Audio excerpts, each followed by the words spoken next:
नमस्कार, मैं हूं फैज आलम फैजी और आप देख रहे हैं TV6 न्यूज नेटवर्क। हम अपने खास कार्यक्रम चुनाव 24 के साथ हाजिर हैं। हम तेलंगाना की बात करेंगे जहां 30 नवंबर को विधानसभा के चुनाव होने हैं। पहले ही आपको बताया जा चुका और आपको ये पता भी है कि तेलंगाना में 119 विधानसभा की सीटें हैं और खूब जोर आजमाइश वहां राजनीतिक पार्टियों की तरफ से की गई। उसकी वजह ये थी कि और दूसरे 4 राज्यों में चुनाव हो चुके थे और तेलंगाना ही एक राज्य बचा जहां चुनाव होने बाकी है, जिसको लेकर के राजनीतिक पार्टियों ने पूरी ताकत झोंक दी तो वहां चुनाव प्रचार करते हुए। हमारे साथ 2 खास मेहमान हैं। तेलंगाना चुनाव पर हम बात करेंगे। एक सुधीर सक्सेना है जो वरिष्ठ पत्रकार हैं। सुधीर सक्सेना जी, आपका बहुत बहुत स्वागत है। और तेलंगाना वक्फ बोर्ड के चेयरमैन हैं हमारे साथ मसीउल्लाह साहब, आपका भी बहुत बहुत स्वागत है। सबसे पहले मसीउल्लाह साहब आपके पास आना चाहेंगे। आप वक्फ बोर्ड के चेयरमैन हैं, चुनाव हो रहे हैं तेलंगाना में, क्या कुछ कहना चाहेंगे इस मौके पर आप? देखिए साहब, खासकर कोई भी जितने भी पार्टीज है, अपोजिशन पार्टीज है, वो सिर्फ एक दूसरे के ऊपर तनकीद करते हैं। हम डेवलपमेंट है हमारे पास। अब क्लियर आ रही है अपनी? हाँ, आ रही, बोलिए। अब आ रही है। जितने भी पार्टीज है, अपोजिशन पार्टीज है, चाहे वो बीजेपी हो या कांग्रेस हो, वो सिर्फ तनकीद करती है, लेकिन काम तो कोई आज तक करे नहीं। अभी आ रही है क्लियर? जी, पार्टी सिर्फ तनकीद करना जानती है, चाहे वो कांग्रेस हो या बीजेपी हो, लेकिन हमारे पास डेवलपमेंट है। हम डेवलपमेंट के ऊपर बात करते हैं और हमारे डेवलपमेंट के ऊपर ही हम वोट मांगते हैं। जो काम हम करते हैं उसके हिसाब से वोट लेते हैं। दूसरी पार्टी सिर्फ तनकीद करती है, चाहे वो बीजेपी हो कांग्रेस हो। लेकिन वहां से जो खबर आ रही है उसके मुताबिक मेरा सवाल ये बनता है आपसे कि जो मुस्लिम वोटर अभी क्लियर है आपके पास? जी, मुस्लिम वोटर्स जो तेलंगाना में हैं, तकरीबन 13% के आसपास मुस्लिम वोटर्स हैं, 12.7%। वहां कांग्रेस ने पैठ बनाई है, ये खबर है। आप इत्तेफाक तो रखेंगे नहीं क्योंकि आप सत्ताधारी दल से हैं, यानी कि रूलिंग पार्टी से हैं, फिर भी आप क्या कहना चाहेंगे? देखिए साहब, मुसलमान अच्छी तरीके से जानते हैं दौरे कांग्रेस हुकूमत में मुसलमानों के साथ क्या क्या हुआ है। और जब से तेलंगाना बना है, मुसलमान ये जानते हैं कि अमन है, सुकून है, ना तो कोई फसाद है, ना तो कोई कर्फ्यू है। जी जी, सक्सेना हमारे वरिष्ठ अब आ रही है आपको वॉइस क्लियर? सहयोगी हैं और ये तेलंगाना ही में थे। इनके पास चलते हैं। सुधीर सक्सेना, ये समीउल्लाह साहब हैं, चेयरमैन हैं वक्फ बोर्ड के, हैं तेलंगाना के। उनकी बात आपने सुनी। इनका दावा है कि विकास जो किया, डेवलपमेंट किया, इसी मुद्दे पर हम चुनावी मैदान में हैं और मुसलमानों को पता है कि यहाँ फसाद नहीं है, अमन है, सुकून है, इसलिए मुसलमान कहीं जाएंगे नहीं। क्या आप इत्तेफाक रखते हैं या क्या कुछ इसमें जोड़ना चाहेंगे आप? देखिए फैज साहब, आप तेलंगाना की तस्वीर पर अगर एक नज़र डालें तो तेलंगाना की हकीकत कुछ अलग है। कर्नाटक में सफलता के बाद, कामयाबी के बाद कांग्रेस का मनोबल बढ़ गया है और लगभग 10 साल के बाद ये पहला मौका है कि कांग्रेस ने तेलंगाना में अपनी खोई हुई जमीन तलाश की है और जड़ें पकड़ ली है। तेलंगाना में लगभग 3.5 करोड़ की आबादी में और संख्या 85% लोग हिंदू हैं और 12.75% लोग मुसलमान हैं। अन्य लोगों की संख्या 1% से कुछ ज़्यादा ईसाई है और बाकी जमातें बहुत कम है। यहाँ पर आदिलाबाद, निजामाबाद, हैदराबाद, महबूब नगर, गरीब नगर, नलगोंडा, ये कुछ जगह ऐसी जहाँ पर मुसलमानों का प्रतिशत इतना है कि वो हार जीत को प्रभावित कर सकते हैं और जिसको भी वो एकमुश्त वोट देंगे उसकी कामयाबी की सफलता की संभावनाएं प्रबल हो जाती है। इस बार मुकाबला टीआरएस, भारतीय जनता पार्टी और कांग्रेस के बीच में है, लेकिन मुझे लगता है कि भारतीय जनता पार्टी मेरी दौड़ में बहुत पीछे है और मुख्य मुकाबला वहाँ पर टीआरएस और कांग्रेस के बीच होगा। आप पिछले चुनाव को याद करें, 119 सदस्यों की विधानसभा में भारतीय जनता पार्टी के 100 से अधिक उम्मीदवारों की जमानतें जब्त हो गई थी और मुझे लगता है कि इस बार की भारतीय जनता पार्टी प्रधानमंत्री नरेंद्र मोदी और गृह मंत्री अमित शाह के पुरजोर प्रयासों और कैंपेन के बावजूद भी उसके विजयी प्रत्याशियों की संख्या 2.5 में नहीं पहुंच सके।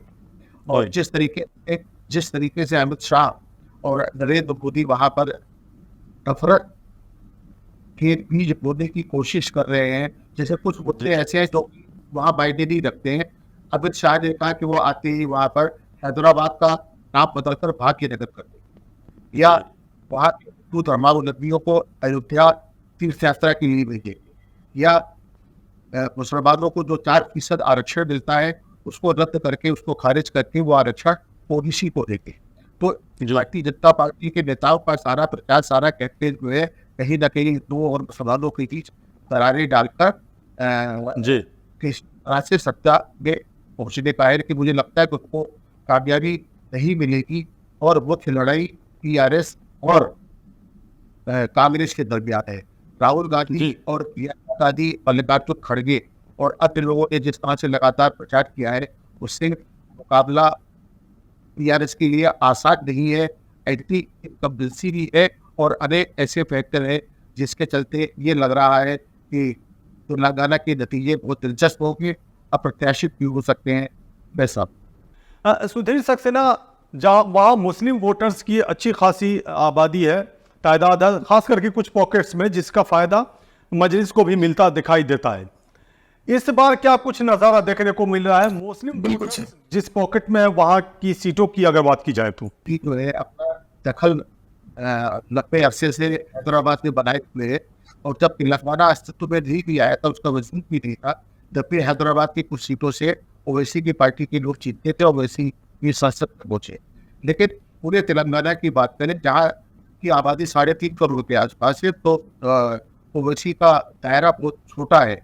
और हैदराबाद जी जी कंप्लीट करें जल्दी से, फिर समीउल्लाह साहब के पास लेंगे। जी जी कंप्लीट हैदराबाद सीटें हासिल कर सकते हैं, लेकिन अन्यत्र, और जिस तरीके से प्रियंका गांधी या राहुल गांधी लगातार ये कह रहे हैं, तो भारतीय जनता पार्टी, ओवैसी के AIMIM और टीआरएस एक थैली के चट्टे बट्टे हैं। तो मुझे लगता है आपकी आवाज़ डिस्कनेक्ट हो गई है, हम फिर आपके पास आते हैं। समीउल्लाह साहब, आप क्या कहना चाहेंगे? ये बड़ा सवाल इस बार उभर कर सामने आया है कि जो मुस्लिम वोटर्स हैं वो बीआरएस की तरफ से छिटकते दिखाई दे रहे हैं, जिसको लेकर के सुधीर सक्सेना जो वरिष्ठ पत्रकार हैं वो बता भी रहे हैं तेलंगाना के हवाले से, खास करके उन सीटों पर जहां मुस्लिम मतदाताओं यानी मुस्लिम वोटर्स का असर रहा है। आप देख सकते हैं बीजेपी में भी अक्सर कई मुसलमान दिखते हैं, तो इसका ये मतलब नहीं कि पूरे मुसलमान एक जगह हो। यहाँ के मुसलमान अच्छी तरीके से जानते हैं यहाँ की कामयाबी क्या है, या जो स्कीमात दिए गए हैं, जो सुकून अमन जो है वही दे।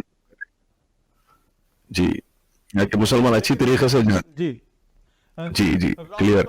नेटवर्क पे प्रॉब्लम है आप बहुत सारे मेरे ख्याल गए हैं चुनावी दौरे पर, लेकिन राहुल गांधी ने केसीआर के बेटे के बारे में पूछा है कि क्या आपने कभी एग्जाम दिया है, कभी इंट्रेंस एग्जाम दिया है आपने?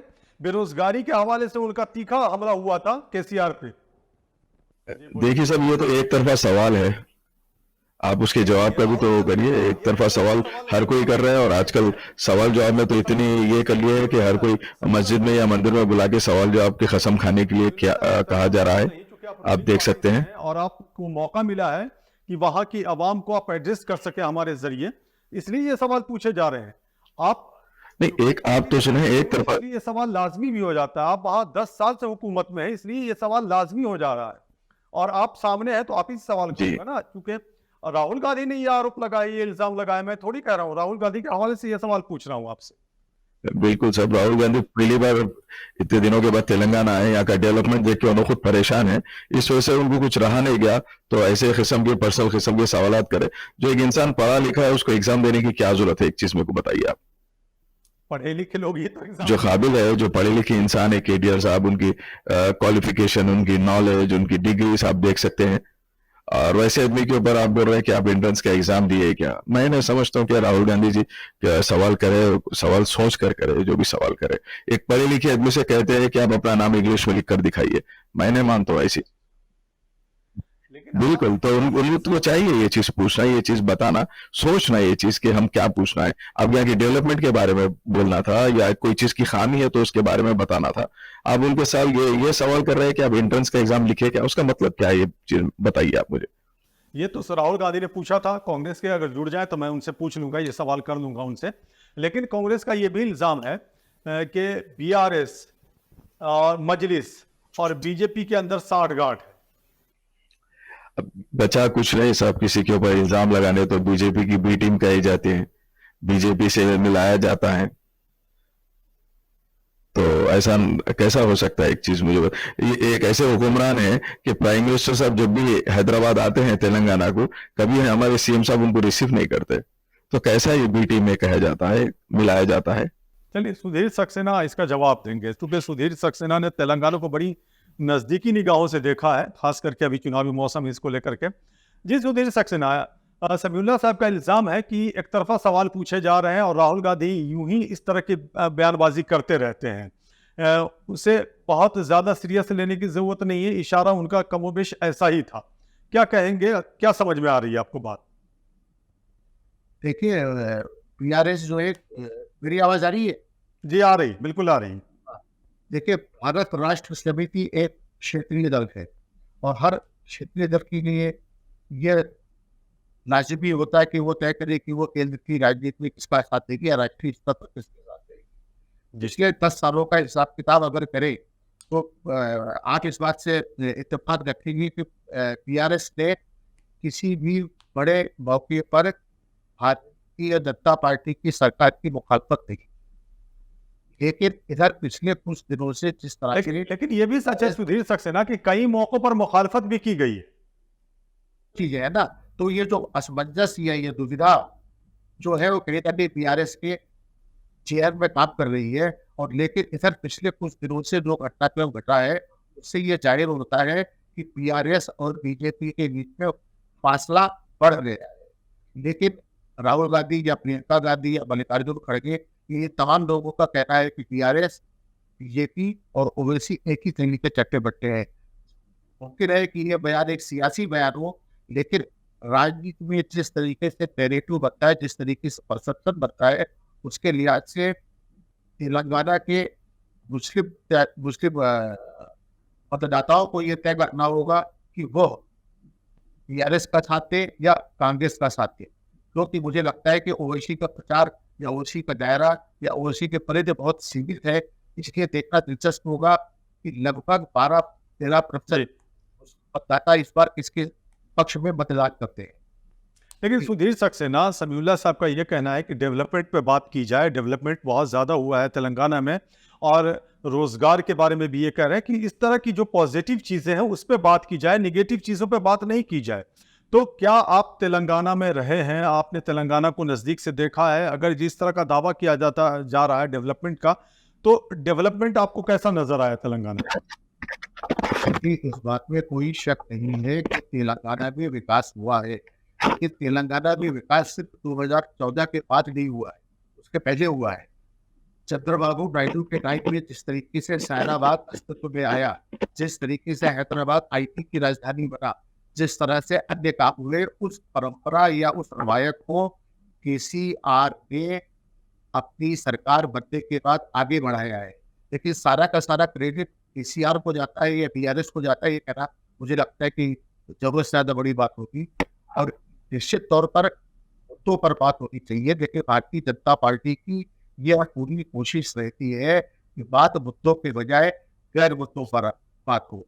अमित शाह या नरेंद्र मोदी जब आते हैं वो भाग्यनगर की बात करते हैं, वो मुसलमानों से आरक्षण छीनने की बात करते हैं, वो लोगों को तीर्थ यात्रा पे अयोध्या भेजने की बात करते हैं। जी। तो जिस तरीके से उन्होंने कम्युनलाइज किया है प्रचार को, उसमें सीधे सीधे भारतीय जनता पार्टी की कोशिश ये है कि हिंदुओं और मुसलमानों के बीच लड़ाई पैदा हो और भारतीय जनता पार्टी किसी भी तरीके से तेलंगाना में सत्ता में आ जाए। क्योंकि कर्नाटक गंवाने के बाद और आंध्र, तमिलनाडु और केरला में उनकी सरकारें नहीं है, तेलंगाना उनके लिए बहुत मायने रखता है। 17 लोकसभा की सीटें सन 2014 में वहाँ जब संसद के चुनाव होंगे तो तेलंगाना की अहमियत और ज्यादा बढ़ जाएगी। लेकिन ये दुर्भाग्य है, हमारा बदनसीबी है कि हम लोग मुद्दों पे कम बात करते हैं, गैर मुद्दों पे ज्यादा बात करते हैं। और भारतीय जनता पार्टी को इस बात का क्रेडिट जाता है कि उसने चुनाव को मुद्दों के बजाय गैर मुद्दों पर कहीं ना कहीं ले जाने के एक हद तक कामयाबी हासिल की है। बीजेपी वहाँ कहती है क्या, इसका जवाब ले लेते हैं समीउल्लाह साहब। समीउल्लाह साहब, आपने सुना सुधीर सक्सेना ये बात तो मान ही रहे हैं कि हाँ वहाँ डेवलपमेंट हुआ है, तरक्की हुई है वहाँ, लेकिन अकेले बीआरएस का ही इसमें रोल रहा हो ऐसा नहीं है, ये इनका कहना है। तो दो बातें निकल करके सामने आई। दूसरी कि आपकी सरकार पर करप्शन के भी बहुत सख्त इल्ज़ाम लगते रहे हैं, चाहे कांग्रेस की तरफ से हो या भाजपा की तरफ से हो, दोनों तरफ से ये इल्ज़ाम लगते रहे। क्या जवाब होगा आपका? देखिए साहब, सुधीर साहब को ये चीज मैं बताता चलूं कि चंद्रबाबू नायडू साहब की हुकूमत जाने के बाद 10 साल कांग्रेस पार्टी हुकूमत यहाँ पे करी, उसके बाद तेलंगाना बना 2014 में। तो 10 साल में फिर ये डेवलपमेंट क्यों नहीं हुआ, जबकि दौरे कांग्रेस हुकूमत में तो इससे ज्यादा डेवलपमेंट हो जाना चाहिए था। एक नेशनल पार्टी है, ये हमारी एक रीजनल पार्टी है। रीजनल पार्टी रहने के बाद भी हम 10 साल में ये डेवलपमेंट हम करके दिखा चुके हैं। ठीक है, अब रहा करप्शन के सवाल की बात, जो किया जा रहा है, करप्शन हर किसी पे करप्शन चार्जेस लगते हैं, लेकिन वो प्रूफ होना तो चाहिए ना साहब। आप हर किसी पे जब इल्जाम किसी के ऊपर कुछ नहीं मिला तो आप उठाकर करप्शन के इल्जाम लगा दिए, जब डेवलपमेंट का दिखा दिए, बात करें डेवलपमेंट की, तो आप काली ऐनक पहन के बोले कि यहाँ कुछ बना ही नहीं। ऐसा थोड़ी ना होता है साहब। अच्छा ये बताएं समीउल्लाह साहब, ऑल इंडिया मजलिस इत्तेहादुल मुस्लिमीन के साथ आपका कोई गठबंधन है? कोई आपके साथ चुनावी, हालांकि चुनाव में तो वो है 9 सीटों पे चुनाव लड़ रहे हैं, 119 सीटें यानी 110 पे आप होंगे कमोबिश मेरे ख्याल से, वो आप क्लियर कर देंगे। 9 सीटों के अलावा मजलिस की तरफ से ये ऐलान किया जाता रहा है कि बीआरएस को वोट किया जाए, तो और ऑफिशियली आपका ऐलान भी नहीं है कि आपका गठबंधन है मजलिस के साथ, यह क्या कुछ है? देखिए सब, जहाँ जहाँ पे भी एमआईएम कॉन्टेस्ट कर रही है वहां पे भी टीआरएस कॉन्टेस्ट कर रही है। ऐसा नहीं है कि हमारा अलायंस है, ऐसी कोई चीज इसके अंदर अगर रहा तो ओपनली हमारे पास ऑफिशियली डिक्लेयर होता, और जहाँ उनका उम्मीदवार हो हम हमारा उम्मीदवार नहीं खड़ा करते। 9 सीटों पर मजलिस के उम्मीदवार हैं, 9 में से कितनी सीटों पर बीआरएस ने अपने उम्मीदवार को खड़ा किया है मजलिस के खिलाफ? पूरे सीटों पे है सब, 9 के 9 सीटों पे आप चेक कर ले सकते हैं। कहीं भी ऐसी चीज वो नहीं है कि हम किसी के साथ अलायंस करके सबूत देने के लिए हम किसी एक सीट पे भी नहीं ठहरे, बराबर हम पूरे सीट्स पे ठहरे, पूरे सीटों पे हमारा कॉन्टेस्ट चल रहा है उनके साथ। सुधीर सक्सेना जी, आपने कुछ ऐसा देखा वहां? देखिए गठबंधन होना और अंदरूनी मिली भगत होना, दोनों में अंतर है। ये सच जाहिर है कि ओवैसी की पार्टी और भारत राष्ट्र समिति में कोई गठबंधन या कोई समझौता नहीं है, लेकिन ये माना जा रहा है कि अंदरूनी तौर पर वो दोनों मिले हुए हैं और उनकी पारस्परिक मिली भगत है। बिल्कुल जाहिर है कि कोई पैक्ट नहीं है, कोई गठबंधन नहीं है, कोई मिलजुल नहीं है, लेकिन असली तो ओवैसी सब ये कहते हैं कि तेलंगाना में अखंड असेंबली नहीं आएगी, बल्कि के चंद्रशेखर राव के नेतृत्व में बीआरएस की सरकार बनेगी। तो उनके इस बयान से क्या मायने निकलते हैं, इसका अंदाजा आप भी लगा सकते हैं, रसूलुल्लाह साहब भी लगा सकते हैं। समझौता नहीं ये कैसे अंदरूनी मिली भगत कैसे हो सकती है, जबकि खुद समीउल्लाह साहब कह रहे हैं कि जहां जहां एआईएमआईएम के उम्मीदवार हैं वहां बीआरएस के भी उम्मीदवार हैं, तो दोनों तो मद्दे मुकाबिल हैं, एक दूसरे के खिलाफ चुनाव लड़ रहे हैं, तो अंदरूनी मिली भगत तो हो नहीं सकती ऐसे में। फिर सुधीर सक्सेना, इसमें 9 उम्मीदवार यानी 110 अन्य सीटें हैं जहां पर चुनाव हो रहे हैं, तो उन सीटों पर आप किसी को अगर भावनात्मक या नैतिक या मनोवैज्ञानिक समर्थन देते हैं तो वो मायने रखता है। इस बात का जवाब मुझे लगता है कि रसूलुल्लाह साहब को देना चाहिए कि ऐसे हालात तेलंगाना में है या नहीं। जी मसूल्ला साहब जवाब दे दें। सुधीर सक्सेना ने जो सवाल पूछा है, जिस तरफ इशारा किया है, उसका जवाब आप दे दें, ये मौका है आप।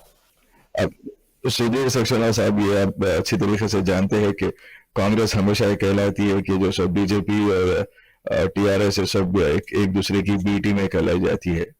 फिर उसके ऊपर भी आप बात करिए, फिर अगर हम एक साथ कॉन्टेस्ट हम अपोजिशन में ठहर के कर रहे हैं, तो अगर मिली भगत है तो फिर कैसा होती मिली भगत? जब आप उनकी ये बात सही समझते हैं तो फिर कांग्रेस जो इल्जाम लगा रहा है उसको भी सही समझिए। फिर आप चलिए, ये भी इत्तेफाक है कि हर कोई दूसरे पर इल्ज़ाम लगा रहा है, चुनाव है तो इल्ज़ाम तो लगते ही हैं, जवाब भी देना होता है और जनता को तय करना होता है, यानी वोटर्स जो होते हैं वो तय करते हैं कि क्या कुछ करना है और किस आधार पर, किस बुनियाद पर वोट करना है। समीना साहब, आपने अभी थोड़ी देर पहले कहा था कि जो बुनियादी मुद्दे हैं उस पर जिक्र नहीं किए जा रहे हैं, उस पर चर्चा नहीं की जा रही है, जैसे आपने डेवलपमेंट का बात किया, रोज़गार का बात किया, महंगाई भी एक बड़ा मुद्दा होना चाहिए, ये तमाम चीज़ें हैं। तो ज़रा आप सिलसिलेवार तरीके से समझा सकते हैं क्या क्या डेवलपमेंट हुआ है, ख़ास करके जो मुसलमानों की तरफ से कुछ एतराज़ आते हैं उसको लेकर के? साहब आप देख सकते हैं यहाँ पे हमारे पास ऐसे स्कीमात है, और खासकर वक्फ बोर्ड के इशू के बारे में मैं आपको एक बात बताता चलूं कि हिंदुस्तान में कोई ऐसा सीएम नहीं है जहाँ के वक्फ बोर्ड की प्रॉपर्टी है तो उसको ऑटो लॉक किया गया है, जिसको 22A के तहत ऑटो लॉक कर दिया गया है। हमारे 22A में सिर्फ गवर्नमेंट प्रॉपर्टीज को ऑटो लॉक किया जाता है। जहां पर भी गवर्नमेंट प्रॉपर्टी है, जैसा कि इंडोमेंट है, ऐसे लैंड जो रहते हैं उसको ऑटो लॉक किया जाता है। फिर आप ये बताइए मेरे को कि दौरे कांग्रेस गवर्नमेंट में या फिर बीजेपी ऐसी चीज क्यों नहीं करी कि जो वक्त की लैंड्स है या गवर्नमेंट लैंड्स है उसको ऑटो लॉक क्यों नहीं किया गया? बीजेपी तो तेलंगाना या आंध्र प्रदेश में रही नहीं ना हुकूमत में, तो ये कांग्रेस से सवाल आपका जायज हो सकता है। कांग्रेस के नेता हो तो उससे जवाब हम जरूर ले लेंगे। इसके अलावा वक्फ बोर्ड पे भी करप्शन के इल्जाम लगते रहे, क्या जवाब होगा आपका? सब ये तो शुरू से वक्फ बोर्ड पर इल्जाम इसके लिए लगता है कि पूरे हिंदुस्तान में रेलवे के बाद अगर कोई प्रॉपर्टी बिलोंग करता है बड़े तादाद में, बड़े जो लैंड बैंक जिसके कहा जाता है, वो वक्फ बोर्ड का ही होता है। इस वजह से एक मुद्दा हमेशा उठता है और दौरान हर हुकूमत में अपनी हुकूमत के जो चेयरमैन रहते हैं वहां पे अपने पार्टी के चेयरमैन रहते हैं, तो हर कोई पार्टी है एक दूसरे पे इल्जाम लगाती है, तो इल्जाम लगना तो कायम है, लेकिन उसके प्रूफ भी होना तो चाहिए ना सर। जैसा कि 22A में हमारे पास जब से तेलंगाना बना हमारे पास ऑटो लॉक कर दिया गया है, कभी भी वक्त की प्रॉपर्टी कहीं रजिस्ट्रेशन नहीं होती। जब कोई प्रॉपर्टी रजिस्ट्रेशन नहीं होगी तो प्रॉपर्टी खरीदेंगे कौन, उसके ऊपर ग्रैपिंग होंगी कौन करेगा? अगर लैंड ग्रैपिंग भी अगर होंगी तो कौन से पेपर पे कौन से डॉक्यूमेंट पे हो सकती है? मुझे चीज बताइए। अब बाजू रियासत में आप देख सकते हैं राजस्थान में भी कांग्रेस की गवर्नमेंट है, क्यों नहीं वो लोग ऑटो लॉक करे उसके ऊपर? अच्छा, समीउल्लाह साहब अजहरुद्दीन बड़े मशहूर क्रिकेटर रहे हैं, वो सांसद भी रहे हैं मुरादाबाद से। इस बार विधानसभा का असेंबली का इंतखाब लड़ रहे हैं तेलंगाना में, और उनके लिए कैंपेन करने इमरान प्रताप गढ़ी गए। बड़ी तादाद में वहाँ लोग थे और बहुत सारी बातें कही गई, लेकिन अटैक पूरी तरह से बीआरएस पर हुआ। जाहिर सी बात है, सरकार में है तो आप पे तो अटैक होगा ही, आपको जवाब भी देना पड़ेगा। और वहां से जो मैसेज देने की कोशिश की गई कांग्रेस की तरफ से, वो ये देने की कोशिश की गई, जिसका मैं बार बार जिक्र कर रहा हूं आपके से और सवाल भी पूछ रहा हूं ताकि आप बिल्कुल क्लियर करते जाएं। आपको भी मौका मिला है कि अपनी बातों को रखें कि जो मुस्लिम वोटर्स हैं वो नाराज हैं। देखिए, ये सवाल तो मैंने कर लिया, लेकिन मैं उस हवाले से सवाल कर रहा हूं जहां अजहरुद्दीन के लिए कैंपेन कर रहे थे इमरान प्रतापगढ़ी, और वहां पर जो उन्होंने मंच संभाला, स्टेज संभाला, वहां से जो बातें कही, उस हवाले से ये मेरा सवाल है कि भाजपा पर भी खूब हमला किया है इन लोगों ने, लेकिन बीआरएस पे भी कम नहीं किया। देखिए साहब, अजहरुद्दीन जो पुराने माजी क्रिकेट कैप्टन भी है और मुरादाबाद से उन्होंने इससे पहले एमपी भी लड़े हैं, अब उसके बाद कभी उन्होंने गए नहीं। इवन उन्होंने एमपी रहने के दौरान वहां की जो लोकल पब्लिक है उनके ऊपर एफआईआर करी कि हमारा एमपी जो सो हमारे पास से लापता है कर। तो उनके बारे में जब ऐसी कहा जाता है या उनका बैकग्राउंड ऐसा है, तो या कौन सी हुकूमत में वहां के एमएलए बन गए, तो या कौन सी ऐसी पब्लिक है जो उनको वोट डालेगी? अब रहा इमरान प्रतापगढ़ी से आपका सवाल है, देखिए आप भी है, मैं भी हूँ, कोई भी है, चलिए थोड़ा हंसी मजाक के माहौल को, थोड़ा शेर शायरी के माहौल को जो सुनना चाहता है वो जाके सुनते हैं। लेकिन आप देख सकते हैं जितनी कांग्रेस की जहाँ कैंपेनिंग हुई, जहाँ उन्होंने गए, वो सेम कॉन्स्टिट्यूंसी के लोग वहां पे मौजूद नहीं थे। जितने भी थे आजू बाजू कॉन्स्टिट्यूंसी के लोग को बुलाया गया है, बिठाया गया है, सुनाया गया है। तो मतलब वहां जो लोग मौजूद थे उस कॉन्स्टिट्यूंसी के नहीं थे, उस विधानसभा क्षेत्र के थे ही नहीं जो आप कह रहे हैं। ये बड़ा इल्जाम है आपकी तरफ से। बिल्कुल वोटर से नहीं थे ना सर। देखिए, एक आप अगर एक कॉन्स्टिट्यूंसी में इलेक्शन लड़ा जाना है आपका, तो आपको तो चाहिए कि हमारे जो उनके वोटर्स है कॉन्स्टिट्यूंसी के वो मौजूद हो। अब जितने आप देख सकते हैं कि भाई कई लोग आ रहे हैं सुन रहे हैं, तो कोई ऐसे नहीं है उसमें से अगर 100 लोगों में से 20% लोग कॉन्स्टिट्यूंसी के, 80% लोग बाहर के बुलाए गए हुए हैं।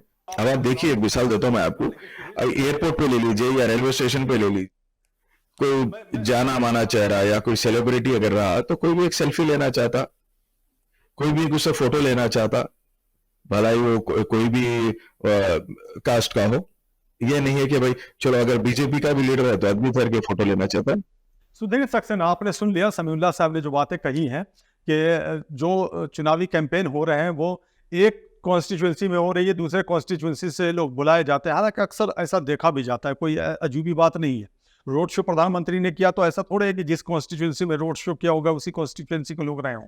लेकिन तेलंगाना में क्या कुछ आपको दिख रहा है? एक दूसरी चीज, मैंने ये भी सवाल पहले भी किया था कि साउथ के जो स्टेट्स हैं जहां बीजेपी बड़ी उम्मीद बड़ी निगाहों से देख रही थी तेलंगाना को, क्योंकि कर्नाटक एक ऐसा स्टेट था जहां बीजेपी की सरकार थी, हुकूमत थी, वो भी हाथ से निकल गया, और दूसरे स्टेट्स में भी बीजेपी की बहुत अच्छी पैठ नहीं है। तेलंगाना में उम्मीद थी, लेकिन वो उम्मीद काफी पिछड़ती दिखाई दे रही है। तो क्या अब साउथ के स्टेट्स में बीजेपी को बहुत लंबी यात्रा तय करनी पड़ेगी, या फिर बीजेपी को वहां से मायूसी हाथ लगेगी? 2024 लोकसभा चुनाव के हवाले से ये मेरा सवाल और भी ज्यादा लाजमी हो जा रहा है। इससे भारतीय जनता पार्टी के हाथ से एक के बाद एक, खास तौर पर कर्नाटक की सत्ता गई है, उससे भारतीय जनता पार्टी का चिंतित होना स्वाभाविक है। और प्रधानमंत्री नरेंद्र मोदी और गृह मंत्री अमित शाह, इनकी पार्टी के अध्यक्ष नड्डा जिस तरीके से लगातार तेलंगाना में प्रचार कर रहे हैं, जिस तरीके से रोड शो कर रहे हैं, जिस तरीके से उन्होंने पड़ोसी राज्य कर्नाटक के पूर्व मुख्यमंत्री येदियुरप्पा को हैदराबाद बुलाया, वहां उन्होंने पत्रकारों से बातचीत की और सक्रियता दिखाई, उससे जाहिर है कि तेलंगाना बहुत मायने रखता है। और तेलंगाना कोई महिला कुचैला या पिछड़ा हुआ राज्य नहीं है। वहाँ की धरती बड़ी रत्नगर्भा धरती रही है, और गोलकुंडा तो पूरी दुनिया में हीरो के लिए प्रसिद्ध है। और आप जो बड़े बड़े हीरो की बात करें, अगर कोहिनूर की या ब्लू वोक की या दरियाई नूर की या रीजेंट की या ट्रेजडेट की या ओर्रो की या तेजाब की या जैकब की, सारे हीरे जो है गोलकुंडा के किताबों से लिखे हैं। वहाँ पर इमली की बहुत अच्छी खेती होती है, वहाँ का कॉटन मशहूर है। और ये हमारे मित्र ने कांग्रेस के बारे में सवाल किए, लेकिन तेलुगु देशम पार्टी के राज्य में चंद्रबाबू नायडू ने तेलंगाना तब आंध्र प्रदेश का एक हिस्सा था, जिस तरीके से आंध्र प्रदेश का कायाकल्प किया है और काम किया है, उसको ये नजरअंदाज कर जाते हैं। और मुझे लगता है कि इस चुनाव में भारतीय जनता पार्टी की प्रतिष्ठा दांव पर है। तेलंगाना में किसकी सरकार बन सकती है, और फिर उसमें मजलिस का रोल क्या हो सकता है, यानी असदुद्दीन ओवैसी की पार्टी का रोल क्या हो सकता है? बिल्कुल संक्षेप। देखिए भाई साहब, तेलंगाना में कशमकश है। मुख्य मुकाबला टीआरएस और कांग्रेस के बीच में है, और भारतीय जनता पार्टी बहुत पीछे है। भारतीय जनता पार्टी अधिकतम 10 सदस्यों को चुनकर ला सकती है, अगरचे तेलंगाना में किसी भी पार्टी को बहुमत नहीं मिलता है। और जी, आपकी आवाज डिस्कनेक्ट हो जा रही है। कुछ सीटों का अगर फैसला रहता है, तब मजलिस की भूमिका महत्वपूर्ण हो जाएगी, और तब मुमकिन है कि मजलिस को अपने तरीके से राजनीति तय करने का मौका मिले। अन्यथा वहां पर पगड़ा आज की तारीख में थोड़ी सी बढ़त बीआरएस को है, लेकिन कांग्रेस मुकाबले में है साहब। जी, बीआरएस को थोड़ी सी बढ़त है, लेकिन कांग्रेस मुकाबले में है। और कांग्रेस अगर मुकाबले में है तो ये कांग्रेस के लिए बड़ी उपलब्धि मानी जा सकती है, क्योंकि पिछली बार 2008 में कांग्रेस, माफ कीजिएगा, 2018 में कांग्रेस का प्रदर्शन बहुत अच्छा नहीं था। चलिए, आप दोनों मेहमानों का बहुत बहुत शुक्रिया हमसे जुड़ने के लिए। सुदेश सक्सेना, आपका बहुत बहुत शुक्रिया। और समीउल्लाह साहब जो तेलंगाना वक्फ बोर्ड के चेयरमैन थे, वो भी हमारे साथ जुड़े थे, कीमती वक्त निकाला उन्होंने, आपका भी बहुत बहुत शुक्रिया। तो तेलंगाना में जो चुनाव होने हैं उसकी तारीख 30 है, और वक्त बिल्कुल कम है। चुनाव प्रचार का दौर लगभग खत्म हो चुका है, और तमाम राजनीतिक पार्टियों ने अपने अपने तरीके से ताकतें झोंकी, वोटर्स को लुभाने की कोशिश की। कई सारे मुद्दे उछाले गए, कई सारे मुद्दे सामने आए, लेकिन बड़ा सवाल ये है कि आखिर वो कौन से मुद्दे हैं जिसके सहारे वोटर्स मतदान केंद्रों पर जाकर वोट करेंगे। तो दावे अपनी अपनी जगह है, और वायदे भी खूब हुए, वायदे भी अपनी अपनी जगह है। लेकिन आपसे भी एक वादा लेना चाहेंगे हम जाते जाते, कि अगर आपने हमारे TV6 न्यूज़ नेटवर्क को सब्सक्राइब नहीं किया तो सब्सक्राइब ज़रूर कर लें, हमारे वीडियोस को लाइक करें, शेयर करें, बेल आइकन का बटन दबाना ना भूलें, और कमेंट बॉक्स में जाकर के कमेंट ज़रूर करें। नमस्कार।